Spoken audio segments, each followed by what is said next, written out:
We'll go ahead and call to order the work session for, what is today, November 19th, 2014, for the Zoning Board of Appeals. And we'll start with roll call. Mr. Chairman, before you proceed, I would ask that if you could take off the, I don't have it on mute all. oh, okay. I think everyone is muted, though. Can you guys unmute? All right, thank you. Push. I pushed it. You got it? Okay. Go ahead and take roll call. Mr. Bolia, absent. Ms. Balcom? Here. Mr. Beardsley, also absent. Mr. Self, I am here. Mr. O'Connell? Here. Mr. Clockadale? Present. And Mr. Vyers? Here. All right. If I can get the agenda pulled up in front of me here.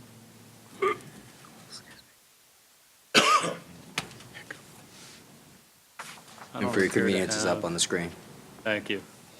Oh, you changed Nope. the roll call. What's that? It just changed on us, but it should be organizational and procedural.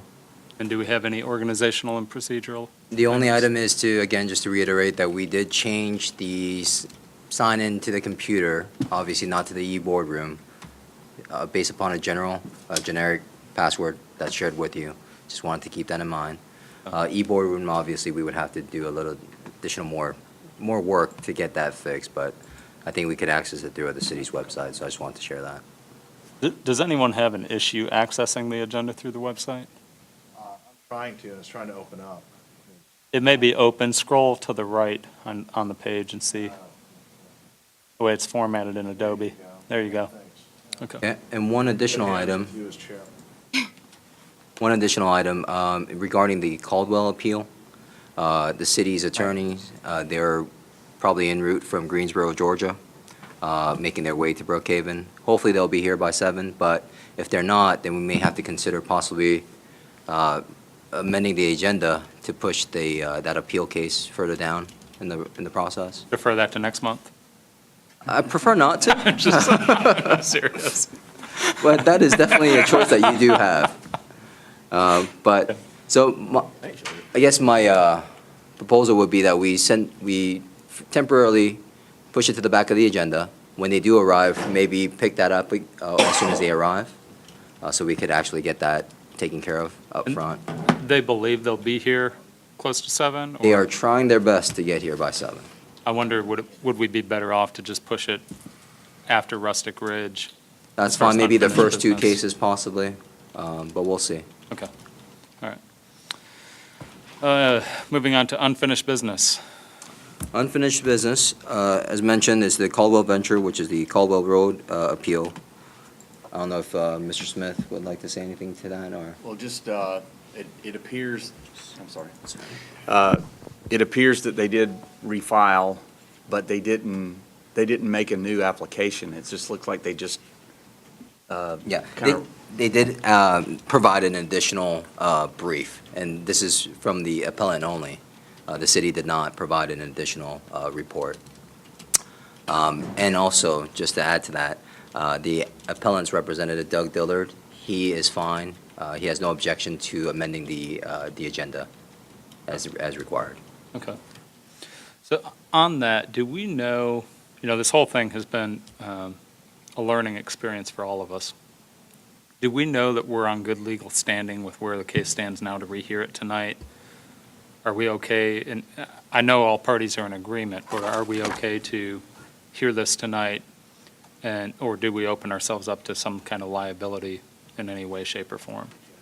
well, obviously, since everyone consented, they've kind of waived any sort of, they were going to have all kinds of procedural arrows in their quiver, so to speak. Yeah.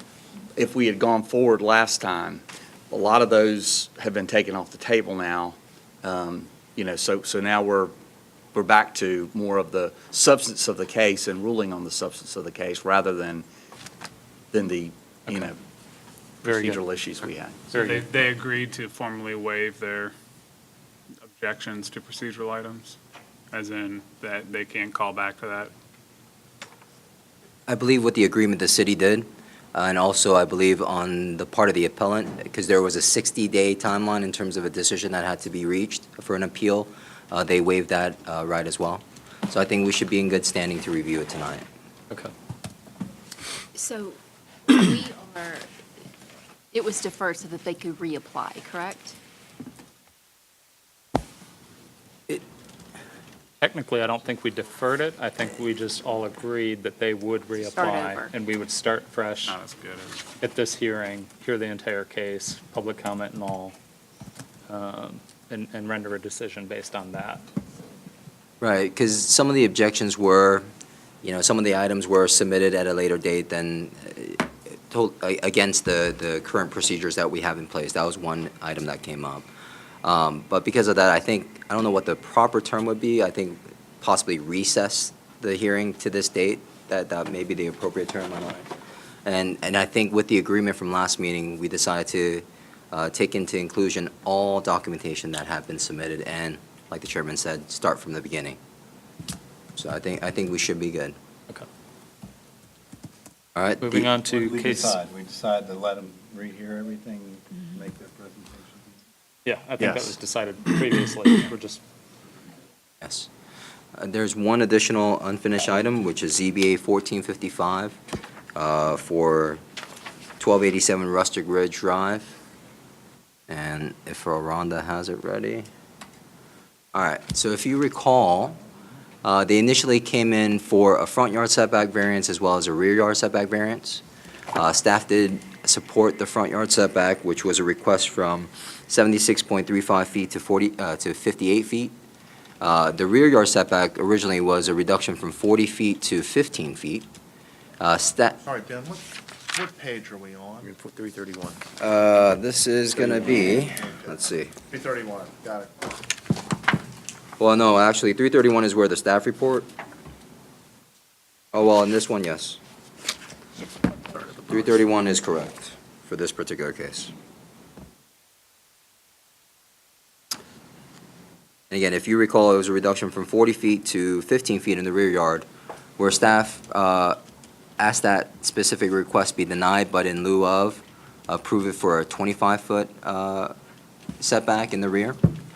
As you can see, based upon the direction provided by the board, the applicant did go back and reconfigure their site plan and the layout of the building, where now they're still maintaining the same setback in the front, or the same request in the front yard, but they went further and reduced the encroachment into the rear yard, where now they're asking for only a 16-foot encroachment. They're asking for a reduction from 40 feet to 34 feet.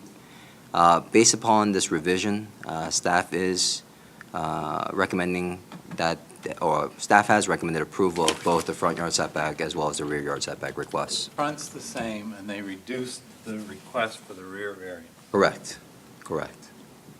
by 19 feet. Do we get any new comments on this case? No new Feedback, comments. Neighbors, anything like that? No.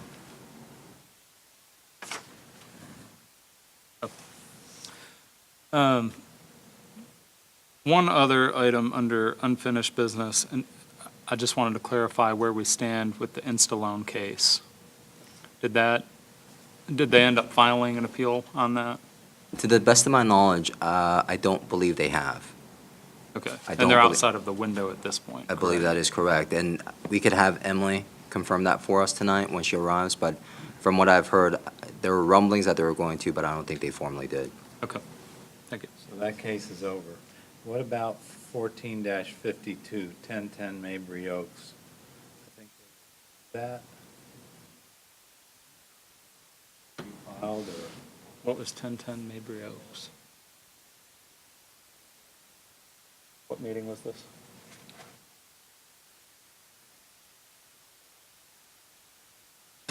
cool, it's 52. The same meeting as Rustic Ridge, which was, Last meeting? this is Rockhaven? Rockhaven. Didn't that all get, is that? 1010, oh. No, that was, we came to the board came to a conclusion on that case. Mr. Moore, Yeah. off of Mabry, there was a conclusion to that. It wasn't a deferral. We told him he didn't need a variance, basically, right? Pretty much, yeah. You're asking, did he appeal? Is that your question? No, did he, was that the end of the case? Did he either, I don't think there would have been a right to appeal because he withdrew. Oh, did he Did he refile? And before I he wrote went on? down withdrew.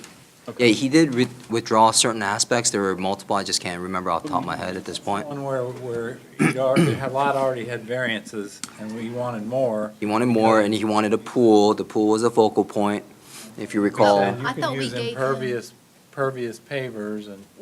We came to conclusion on that one. He ended up getting a couple things, but not some other things. So confused. That one got wrapped up. Okay, Okay. but he hasn't touched If it's the lot. unfinished, let's talk No- about Yeah, it. there's nothing. Move on. You're watching the lot.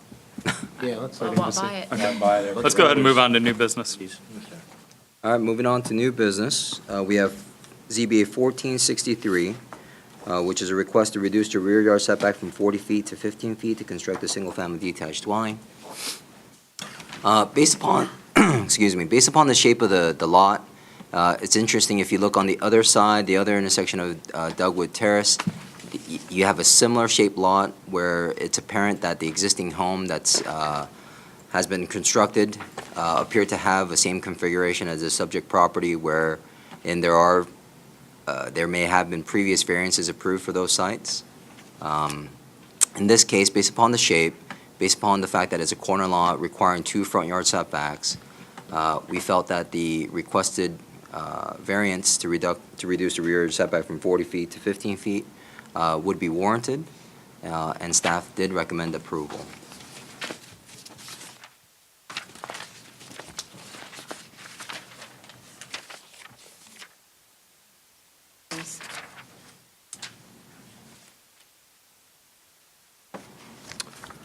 We've received any public comment on this? We have not.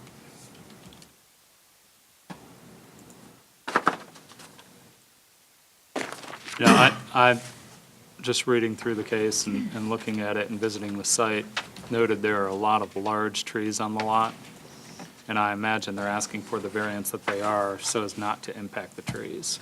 Right. But I'd just like to point that out in case I forget to ask in the meeting. That's this one, I'd right? like to ask the applicant about that. It's this one? It's not calling for the removal of any trees. Right, and that's what I'm saying, is I think Yeah. they're specifically trying to locate the house, not to remove the trees.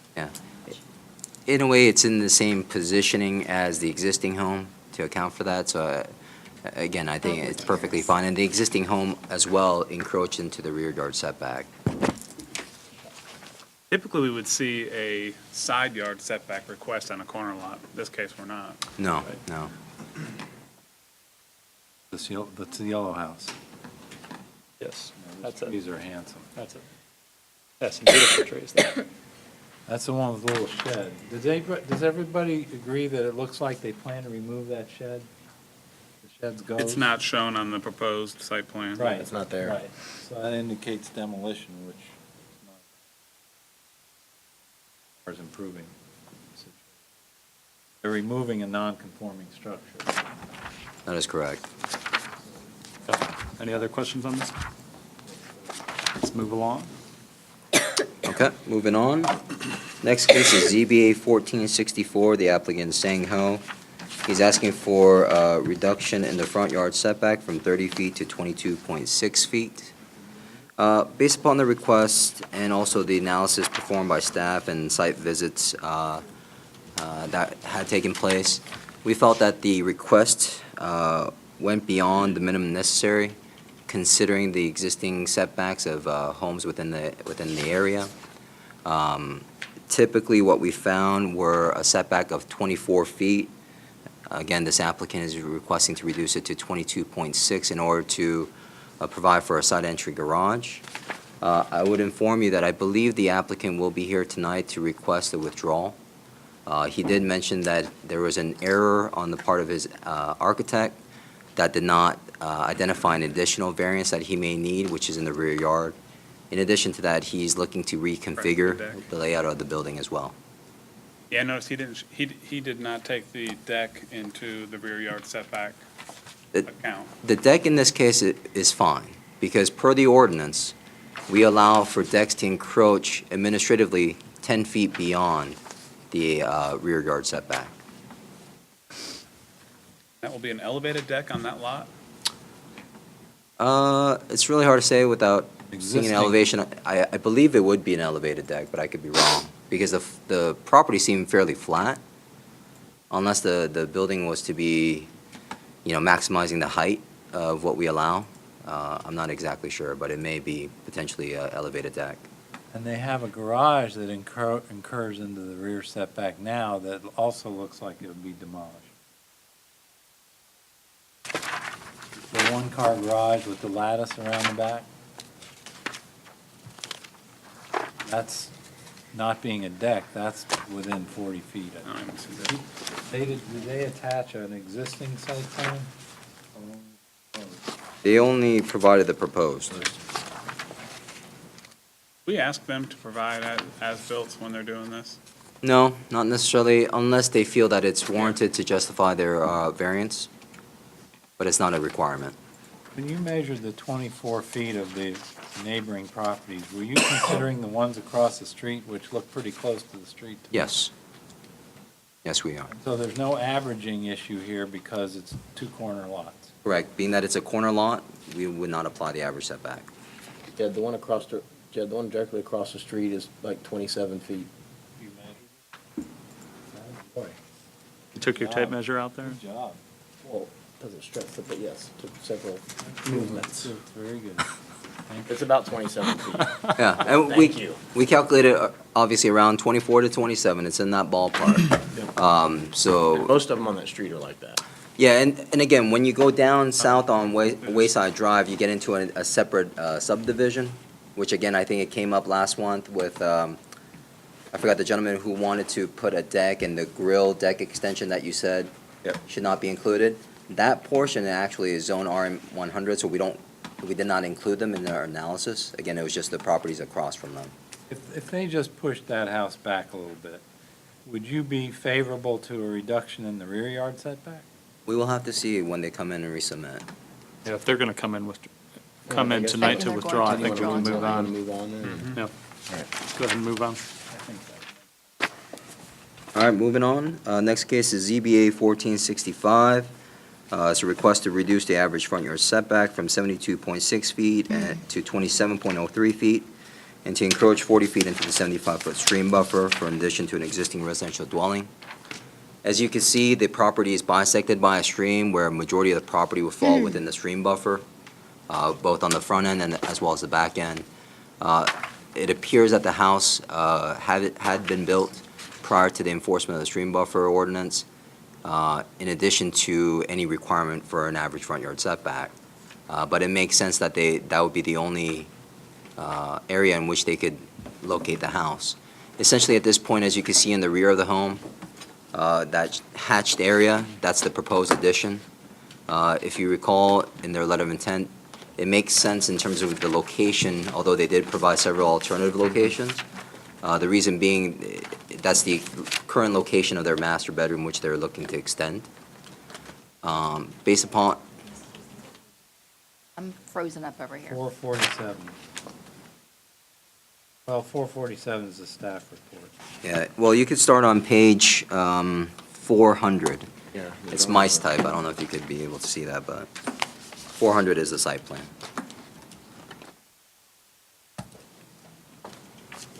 None of the alternatives seem to be too. So again, being that this is an existing home with a minor addition, the reason why they're asking for the further encroachment into the stream buffer, because the way our ordinance is written, it requires even for an addition, when it comes in, the applicant has to account for the water quality associated with the entire property and impervious surface associated with it. So essentially, that's the lowest point of where they could locate the detention pond, and that's why they're asking for the additional encroachment in the stream buffer. Staff did recommended approval of both variances, or variance requests. So they are asking, though, for the maximum encroachment into the stream buffer, right? Correct, correct. Well, actually, let me change that, because we, I believe we did amend our stream buffer. Yeah. where we have now eliminated that provision where it said that you cannot encroach further than 30, into the We did 35 feet. eliminate that. Okay. That has been changed. That's been eliminated. Right. Now, the restriction would be the first 25 feet, obviously, because that Right. is the Yes. state-regulated Yes. portion. Ben, am I right in looking that almost the entire house Oh, yes. is at the front setback? The house is all in the front As setback, far as it can go? and 3/4 of the house is also within the stream buffer. And we've got a cul-de-sac lot. Yes, so. It is pretty self-explanatory in terms of the hardship. The only location they could place a house logically would be all the way on the far end of the property, in the rear of the property itself. Are But- they reducing any of the impervious surface in the stream buffer? No, they're not. But what they are doing, water quality that was not accounted for, and now they will be Right, providing. So it's an overall gain. Yes. Let's move on. Okay. Moving on, it's ZBA 1466, and this begins on page 452. It's a request, there are several variance requests. They're requesting to increase the lot coverage from 35% to 55%, increase the paved driveway lot coverage in the front yard from 35% to 63%, allow an accessory structure pool to be located interior to the lot other than the rear yard, and reduce the 10-foot accessory structure setback to 7.5 feet, and to reduce the rear yard setback from 40 feet to 34 feet to construct a new single-family detached dwelling. I just read fairly quickly, so I'll go over each one. So the first request, again, is an increase in lot coverage from 35% to 55. As you can see, based upon the site plan that's shown on the screen, it is a tight lot. There's more depth than there is in terms of the width. But they are asking for a much longer product for the fact that much of the property is going to be single-story. I believe the rear portion of the home itself would have a second story to it. For the lot coverage itself, we felt that the plans or the elevations could have been changed to reduce the footprint, in which they could go up another level instead of maintaining a longer structure. And therefore, we have recommended denial of the request to increase the lot coverage. The second request is the increase in the paved lot coverage from 35 to 63%. And just to quickly explain, we do have This is a new one. We've never seen that. yes, you haven't seen this. I don't think you have. think we've seen Okay. this. So Particular the way it's maximum calculated, coverage. it's measured from the front property line to the front elevation of the home.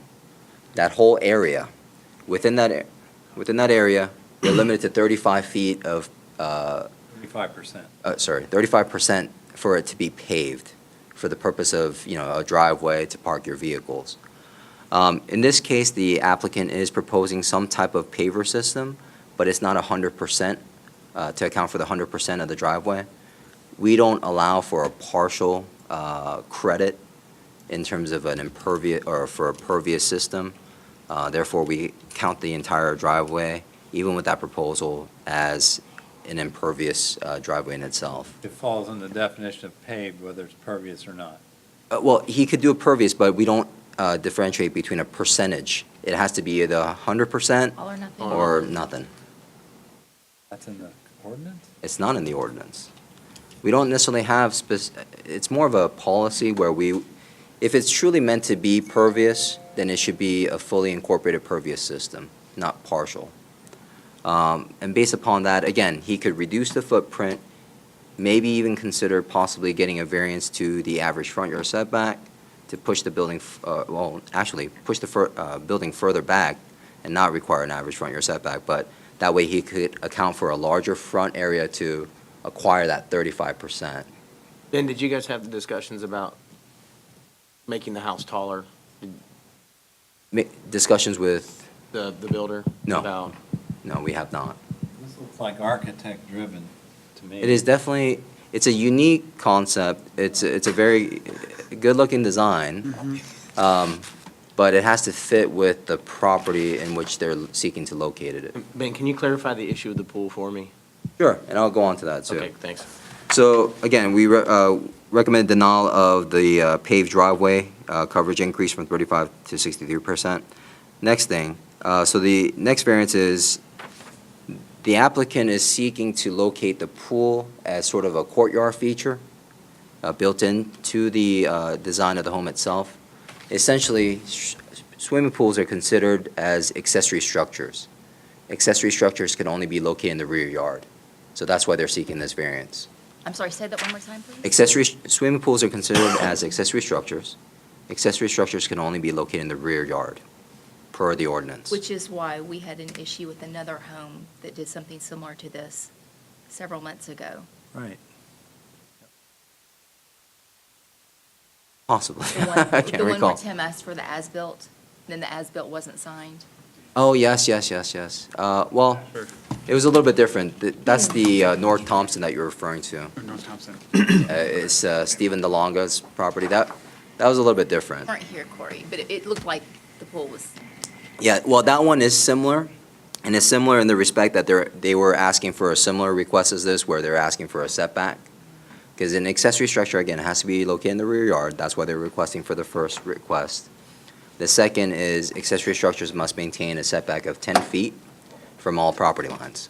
And that's why they're seeking a reduction of the setback associated with the pool from 10 to 7.5 feet. In that case, I think the thing in the back was a garage, wasn't it? It was a garage, yes. So it was kind of a side, there's part It of was the a house detached next- garage. We could say that it's in the rear of the home, essentially. The rear part didn't come up on that one. No. Corner lot too, wasn't it? No, it wasn't. It was an interior lot for that one. But in this case, for the pool-related variances, in essence, it's all-encompassing. It's still part of the overall request for lot coverage. And based upon that, we recommended denial of the lot coverage. We are also recommending denial of the pool. And lastly, they're asking for a reduction in the rear yard setback from 40 feet to 34 feet.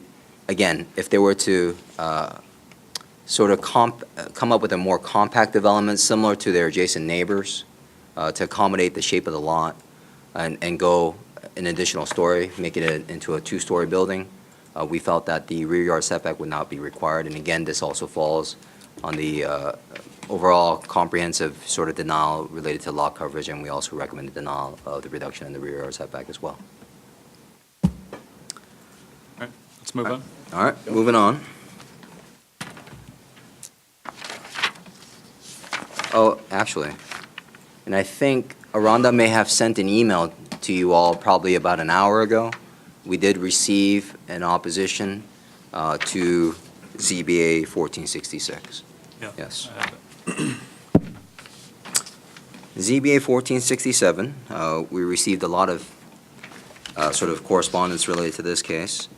It's a request to reduce the average front yard setback from 112.9 feet to 70 feet, and to reduce the side yard setback from 10 feet to 4 feet, and to reduce the accessory structure setback from 10 feet to 2 feet. So let me start off with the easier one, which is the accessory structure reduction from 10 feet to 2 feet. Essentially, what they're wanting to do, there's an existing detached garage that may have been used as a garage back when. The applicant is seeking to utilize that property as a workspace. It's an existing building. We felt that that would be appropriate, so we have recommended approval of that. Tear out all the concrete. And tear out all the concrete. The other request from the side yard setback, for the reduction of 10 feet to 4 feet, essentially what the applicant is requesting is to take down the house, demo the house down to the foundation, but utilize the existing foundation, and in essence, to bring that corner along the left-hand side of the property itself, as you can see, that extends beyond the side yard setback. We felt that that would be appropriate as well. Considering the current placement of the home, it would not make a major difference. So we recommended approval. In terms of the average front yard setback reduction, as you recall, there were, several correspondence that we received. I believe we received a letter from Historic Brookhaven Neighborhood Associate, or HBNA, where they stated that this property or this development would not be in character with the area. Staff would respectfully differ from their opinion, and that we do recommend approval. Essentially, the neighbors to the right and to the left, 17 and 11, that was provided in your packet, those who are going to be greatly impacted or, are the ones who are usually adjacent to the site in question. They are in support of this request. In addition to that, we did further research and found that within the historic Brookhaven neighborhood, there are multitudes of variations in relation to setbacks. It ranges from anywhere from 63 feet upwards to, again, 112 feet. There are several homes that have a lesser setback than what the applicant is requesting today. In addition to that, based on the argument of the character of the home, we have found many homes within historic Brookhaven, and some of those examples were provided in the packet. Again, not all the homes that presented are located within the boundaries of historic Brookhaven, but there are multitudes of homes that have this same courtyard, side entry, or sort of an extended garage feature to provide more of a courtyard area where, Some of them, a garage on each side, a horseshoe shape. Yes, Two garages right. on each side. but this is in character, I believe, within the area. With the size of the lot? No. In character with the development within the area. Right, but those other homes are typically situated on a much larger lot. Sure, I understand, but this lot has been platted this way. This is not a lot that's been created by the applicant. Again, the home itself, they're utilizing the existing footprint. I know one argument came up where, a homeowner mentioned that they could build a detached garage in the rear. As you can see for this property, it does taper towards the back end. I myself actually drove on the existing driveway and made my way into the rear. It was very difficult to get back out. It's very narrow considered to, based upon the fact of the footprint of the home itself. The gentleman who made that consideration, he has a perfectly rectangular lot, which he has enough space in order to locate a garage in the rear that he could access. But in this particular case, it would be a difficult, it could be considered possibly. A couple points, yeah. Ben. You mentioned the neighbors on either side being in support. Yes. Let's keep in mind that this is a vacant house. Sure. Their vision is very short-term and that they want that thing gone. Sure. And they've, in their own minds, those two individual families have decided that they would rather see this than a vacant house. You also mentioned that the setbacks throughout historic Brookhaven vary greatly. Yes. Which is exactly why we have an average setback requirement. Because if it weren't for an average setback requirement, we would have this all over the place. It's interesting that this is the first case that's come up over in historic Brookhaven in a group that is well-organized with the homeowners association who have come forth as that association in opposition. Typically, we see these requests over in the smaller neighborhoods, the Asher Parks, the Drew Valleys, who don't have that representation. So it's interesting to finally see one of these pop up in a neighborhood like this. I don't know. I mean, obviously they want to use the existing foundation to have the benefit of it currently being over the side yard setback, but that same foundation is going to limit their ability to access the rear of the yard where a garage could be put. Yeah. I mean, the other aspect to also consider is sort of what, as to what Hope had mentioned in terms of the proportionate aspect of the home in relation to the lot itself. But if we're to also look at it in terms of the size of the home that they're proposing in relation to the size of the homes that are existing within the neighborhood, and how does that fit into the character, I believe that that home would be appropriate. Yeah, and I understand that it may be short-sighted in terms of the interest of the adjacent neighbors, but I'll also remind you that they do have, again, multiple, I don't necessarily want to say violations, but they have multiple structures that also encroach into, the side setbacks, the rear setbacks, and so forth, as they sort of add it onto their property. You're speaking about adjacent neighbors? Adjacent neighbors, right. Both of the houses on either side have significant tree coverage, both in front of the house and on the side Mhm. adjacent to this house. So this house kind of is back set into kind of a tree canopy or a horseshoe of trees, if you will.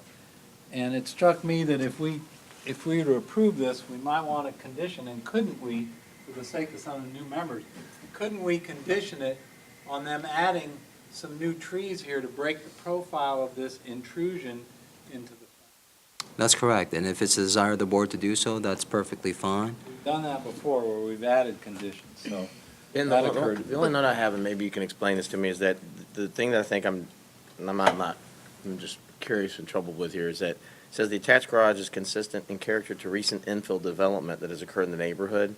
The only problem with that is that I don't know, I can't go back and look at individual cases and know why they were moved forward or backwards, or if there was unique conditions on the property, so I'd hate, because we're supposed to be going case by case. Sure. So I kind of struggle with that comment, because I don't know what those other infill restrictions were, if the lots were funny, if they were sloped too much, or. Oh, and Interpret 'em. JD, I think quite frankly, that gets to, the other cases don't set a precedent. Yeah, I don't really care what happened with the other cases. that's kind of where I'm going. I think our job here tonight is to apply the criteria, and if the case meets the criteria, then it warrants a Well, variance. and that was just my comment to Ben, is that's kind of where I feel like that comment's sort of pushing towards.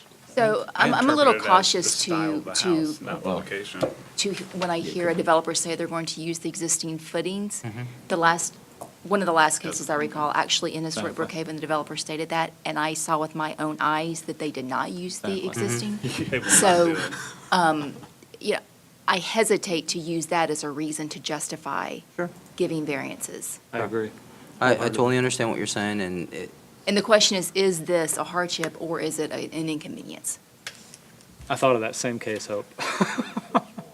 I remember you sitting there and telling us, wait, didn't we Right. hear this case and they said that they would use the Right. existing foundation and now They they're were out not. there pouring a new foundation. Well, Thought of that same thing. this lot tapers back more than the neighboring lots. So they don't have the same ability to push the house back and achieve a similarly sized. what I would say to that is. That's a hardship. Right. In terms of the foundation aspect of it, obviously, it would come to the inspection aspect of it. What I would say is, if you were to move forward with the approval, again, it's the same sort of feel that I provide all the time, but it's going to be conditioned to the site plan, which they would be conditioned to when they submit for their building permit, which they would have to take into account during the inspection as well. There is a footing inspection that is taking place prior to moving forward with the actual structural components. So that would be taken into account out on the field. And if that's made a condition, and then for whatever reason, the builder comes back and were to say, we didn't realize the footings were in such poor shape and we've got to rip these out and replace them, then what? In essence, I mean, so I guess for us, what we would treat it as this, if they were taking out the footing, but replacing in the same location, following the same configuration, that would be acceptable on our end, essentially. It would function as the same sort of outcome of the approval of the variance. If they were to configure any aspect of the footprint as shown on the site plan, that's when they would have to come back before the zoning board of appeals. But we don't do box checks or as-built, so we have no idea of knowing. Exactly. We don't Right. even care where they put the new footings. And it does matter if we're saying, well, the reason they want to do this is because they're using the existing footing. They're using that as a reason. If they're not going to use the existing footing, then they could reconfigure it differently. Right. To make it more accommodating to the lot. Well, the thing is, this is going to be, they provided an as-built, okay, in this case. They would have to submit that as-built as part of the building permit, in addition to what they're proposing here tonight if it's approved, okay? They would have to show that exact same footprint. If there's any reconfiguration of the footprint, that would be identified during the actual building permit process. And we would be able to account for the change in the footprint itself at that time. The other thing is, you could additionally place a condition stating that if the existing footprint is not, or existing foundation is not utilized, then that they would have to go through either the process or bring the building into compliance with all the setback requirements. And they've got a real hardship because they've torn down the house and then come before us. That's a and said, consideration, We though. tore down the house, geez, now we've got this worthless piece of property. Right. It's going to, everyone can look at this mud pit until we figure out what we want Right. to do. So, I mean, the hardship is there in terms of the shape. I mean, and to go back to what JD had mentioned in terms of that specific language that we provided, Obviously, the wording could be provided differently, but in essence, what we're trying to get at was the character was going to be similar to newer built homes within the area. Now, I don't know that I agree that the shape creates a hardship, though. They've still got 65 feet of width at the back of the lot. And if you drive through historic Brookhaven, there's a sampling of every type of home Oh, yes. imaginable. I don't disagree with you, but if we were to take into account sort of the newer development that has occurred within the area, I don't disagree that there is variations in terms of setbacks. There are variations of type of homes that are existing there as well.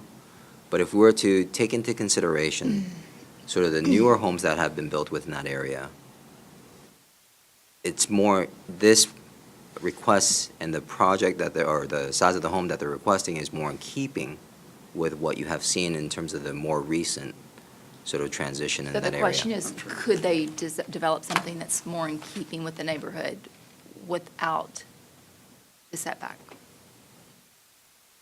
The garages are typically not in keeping with the neighborhood. Right.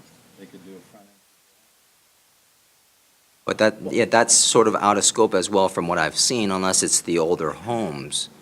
The question I have is, if they didn't need a variance for some reason, they didn't request one, we wouldn't be talking about the character of the home. Correct. And now they have a variance, we're saying we want to take that into account, whether or not we grant them the variance. Sure, in this case, So, the character comes into play because of it's somewhat related to what they're proposing and what the variance is related to. Obviously, it's associated with the shape of the lot, but also they want to provide some type of garage feature. And we had multiple variances before where Options. someone had come before you and said, you know what, we're the only property that doesn't have a garage. We're the only one who has a carport.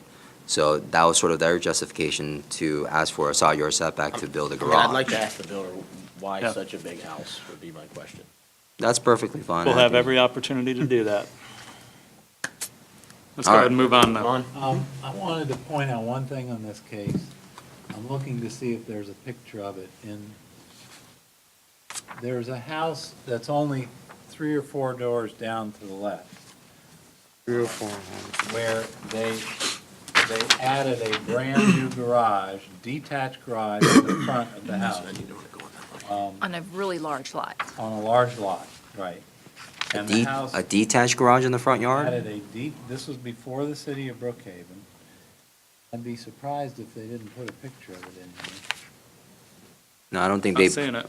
It's literally 4 doors down to the left towards the Sunshine. If you're looking at the house, it's toward, to the left. If you're looking at the Yes. house, it's to the left. And this is a house that Renovated. that had a basically some kind of drive-around situation to the back.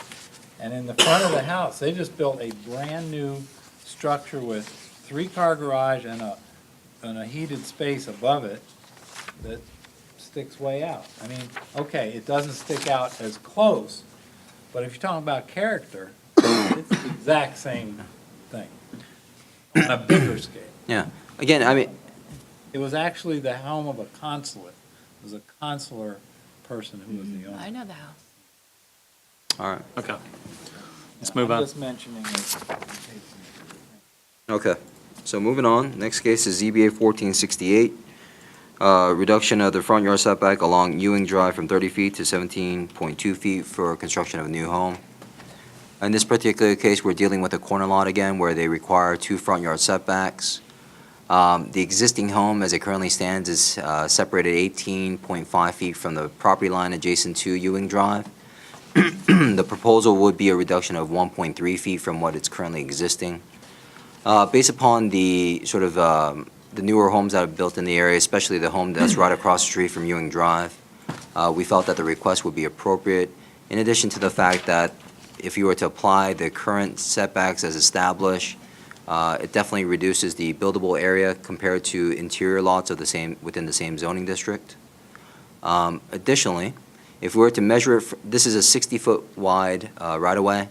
If you were to measure from the back of curb of Ewing Drive, the house would be situated approximately 34.2 feet from back of curb. So we felt that the setback in itself with the reduction would be appropriate, and staff has recommended approval.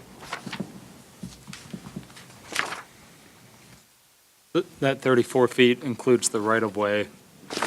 What happens if the city later comes in and decides, hey, we need, to widen the road here, cut into the, I don't see it happening, but No, I mean, even then, it's dedicated right of way, obviously, as shown. I just wanted to sort of give you an example of just the distance, and that's all it is.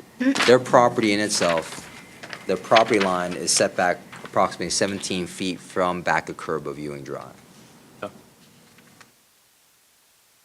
A few other corner lots that have very similar facing. Yeah. And it appears that the home across the street on Ewing Drive may have slightly a larger setback, but it's very similar to what the applicant is requesting. Did you calculate, so basically we have an existing house that's already within the setback. Correct.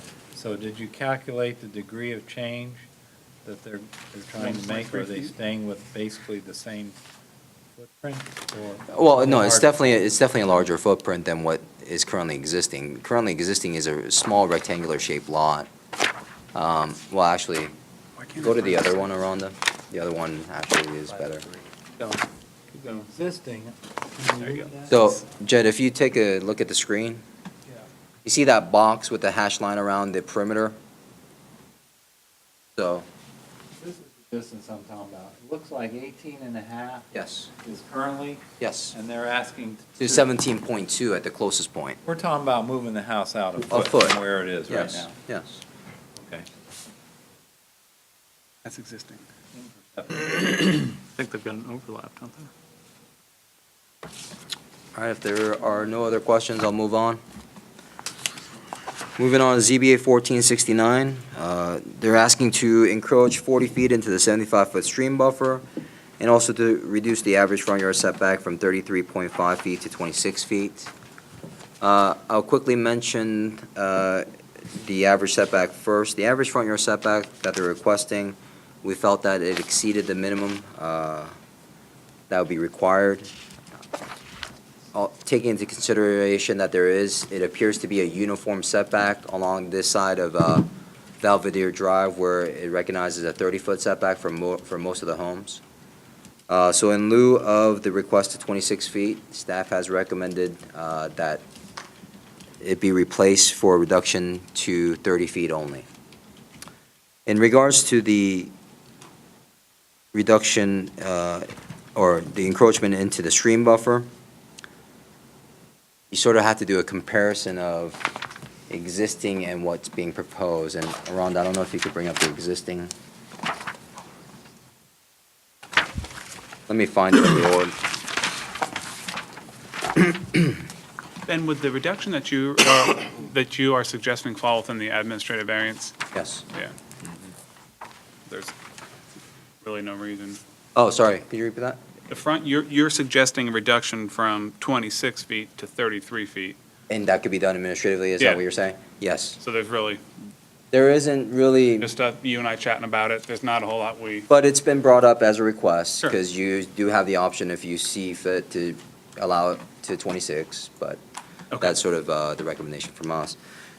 So what I would ask you to do is, actually, if you look at page 0.9? 527,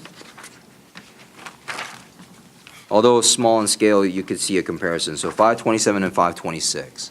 Let's blow that guy up. On 526, you see the as-built. 527, you see the as-built. 526 is the proposed. 527, as you can see, that the farthest extent of the encroachment and stream buffer is the existing staircase leading down from the deck. Yep. Okay? On the left-hand side, on page 526, you'll see that the home in itself would not extend outside of the outer 25 feet, which would be a less encroachment of the physical building itself than what's existing. The additional encroachment into the setback, again, in this case, is to account for a mitigating factor, which is to provide for a detention area in the back. But overall, the key point here I wanted to share is if you could take into consideration the fenced area, and if you had a chance to go out there, the fenced area had already been graded, and has been sodded, they are not encroaching further within that clearly defined boundary, meaning they're not going to be impacting existing vegetation that's out on the site. So I just wanted to make that point. So we have recommended approval of the stream buffer request. Can you describe to us what this trapezoidal-shaped or funny-shaped thing off the back of the home is? It's with heavy lines. Can you go to page 528? 528? 528. 26. 526. 526 up here. 526. What is You talking about the thing attached to the French drain? The the water, back of the house? It's It's just showing you the connection into the to the water quality. those are the downspouts. Yeah, it's the downspouts connecting into that. These I right wanna here, make sure we're yeah. talking It's just about- showing where okay. they're going. That's I the gotcha. infiltration trench. Um, Bennett, Aranda, can you just download the packet off the website and then we'll go on to page. 526. But while we wait for that, Judd, I mean. That's 529. I think you know what I'm talking about. It's showing that the way it's, the thick line is the PVC pipe or whatever it is that they are to connect to the water infiltration trench in the back. It appears to me that they've spent, and Bennett, maybe you can comment, quite a bit of time putting together the Yeah. water quality design for this Not a lot. structure. No, Structure, it's no. just the drainage. Okay. You have to show where all of the, well, It'd be a weird structure if it were. This gravelly thing, that's the That's their hole they take. water quality, yeah. And if you recall, Jeff, Yes. it's very similar to, it's a couple of lots down. I believe Greg Jordan. Yeah. He came in for a similar request. It's the same designer that provided for the mitigation. We gave them a variance. Yes, we did. and That's not a precedent. shockingly enough, Not Greg impressive. Jordan is in support of this. Yeah, shocking. isn't it? Yes. Who is? He really put Greg himself Jordan out there. wrote an email supporting this. So But- basically, the new house is outside the 50-foot setback. Correct. It's only within the outer 25. Right. And they're not messing at all with the first 25. No, nowhere near, And nowhere they're near the not, and first they're one. leaving their yard pretty much undisturbed within the fence. Oh, area. correct. Within the fence area, it's already, it's a, it's a nicely sodded area, Only great que- backyard. They're not going to be encroaching further than what the existing, they're not going to be extending beyond what they The only have. question is, can they manage their design with 4 feet less in the front? That's key here. Is that it? That is it. I do agree that, Landscape. the other houses, the front of the other houses is all a Doesn't matter. straight line. Yes. Absolutely a straight line.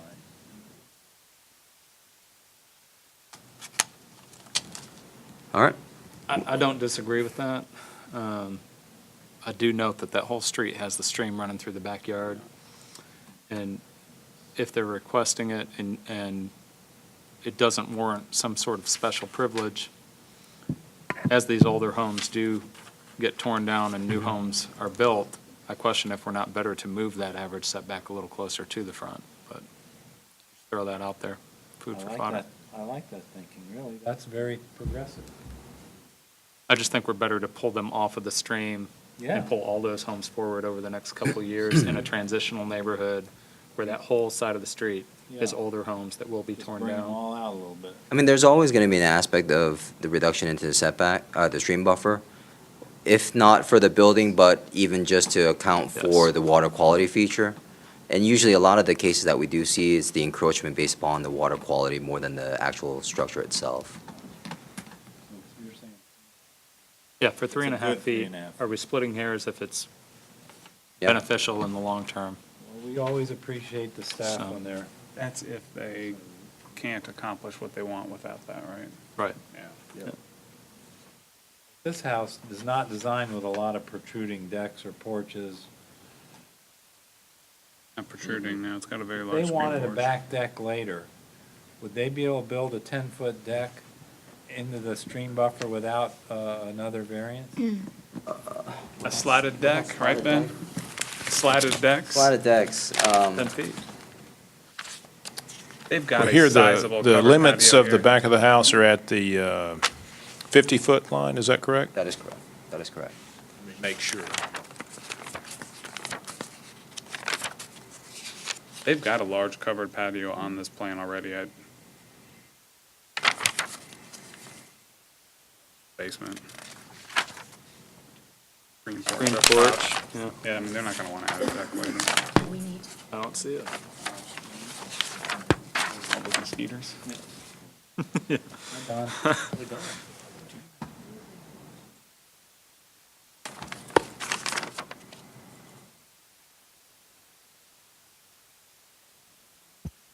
We move on? Are we good? Well, with respect to that question about the deck, if it's an elevated slatted deck, then the stream buffer ordinance, by definition, would treat it as not an impervious surface. It would not be included as the impervious surface encroachment. So it'd be eligible to be constructed within the buffer. Whether or not a variance would be needed could be contingent upon how much land disturbance is associated with the installation of the deck.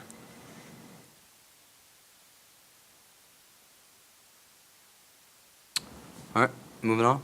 Moving on. ZBA 1470, it's a request to reduce the rear yard setback from 40 feet to 22 feet to construct a two-story garage addition, and also to reduce the side yard setback from 7.5 feet to bring, 7.5 feet to 7.33 feet to bring the existing residential dwelling into compliance.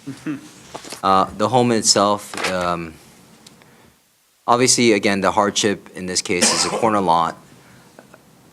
More or less, the hardship is actually more associated with the orientation of the house itself. The house is encroaching within their interior setback. Oh, actually, no. Let me take that back. What had occurred was actually on another site plan that they showed a 7.5-foot setback, but based upon the, hold on, let me regain mine. This is R75, isn't it? Can I see? Yes. Yes. Okay. Actually, that's fine. So I retract that back. So, they do need that setback requirement along the interior side yard setback to bring the house into compliance. We felt that that would be appropriate and had recommended approval. In regards to the proposed garage, again, based upon the orientation of the home, based upon the fact that it's somewhat conforming to the setback requirements along the front yards, they would still maintain a sizable setback from the home on Lot 15. It would back up to the side of the home itself. It appears that there are several trees that are going to remain as is, that's on the site currently. We felt that the justification of a hardship is warranted and have recommended approval of this request.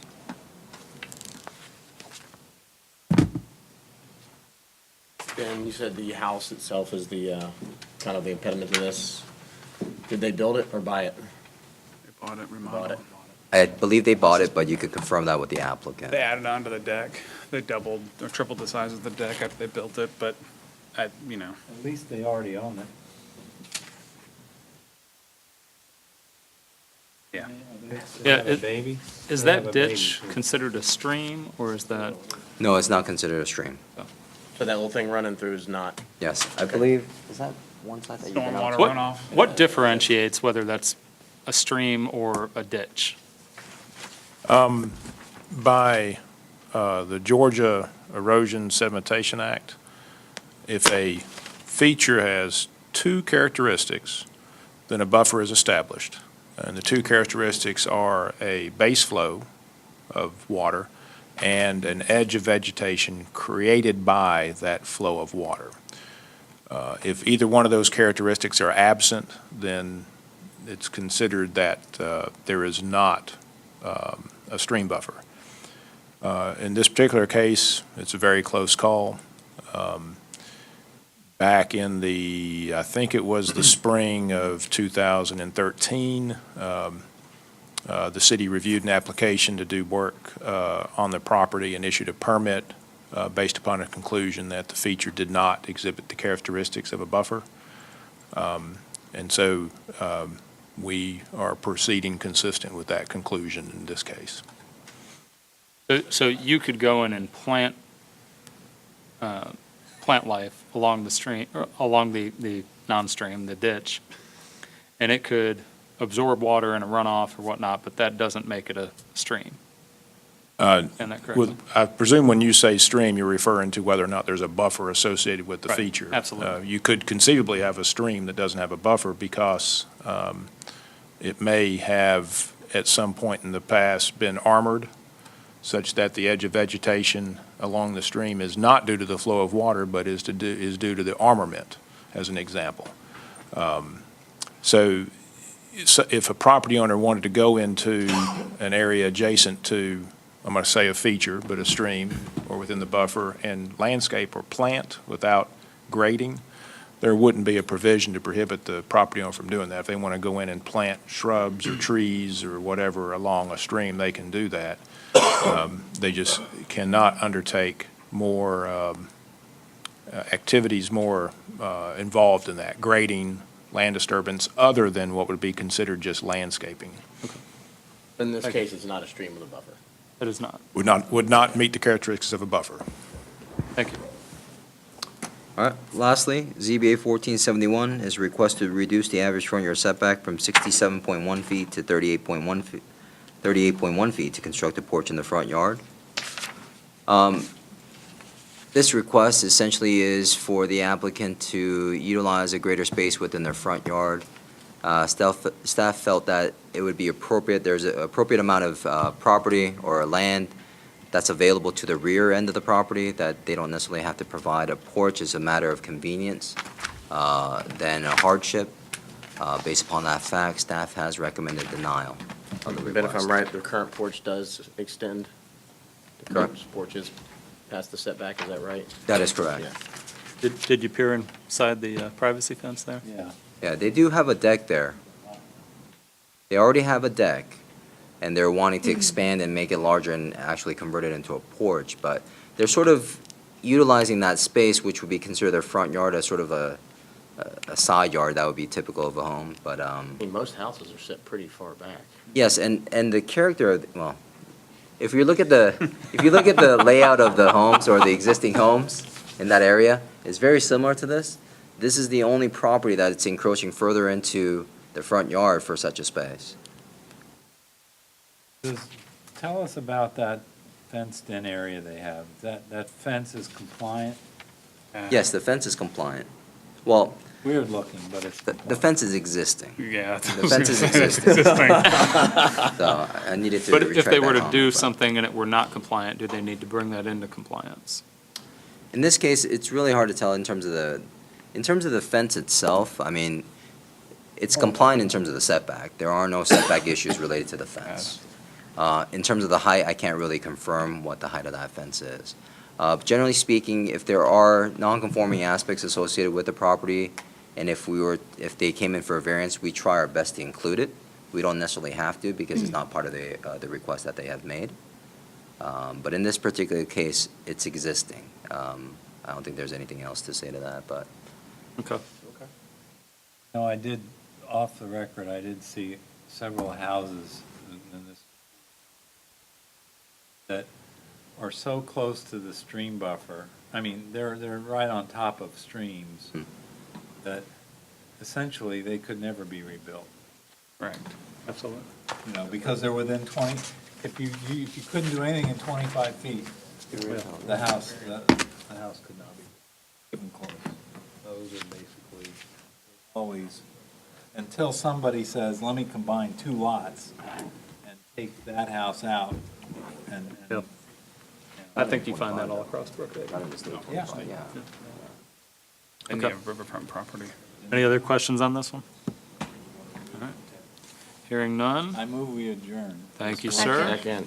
Started 20 minutes. All in favor? Aye. Aye. We are adjourned.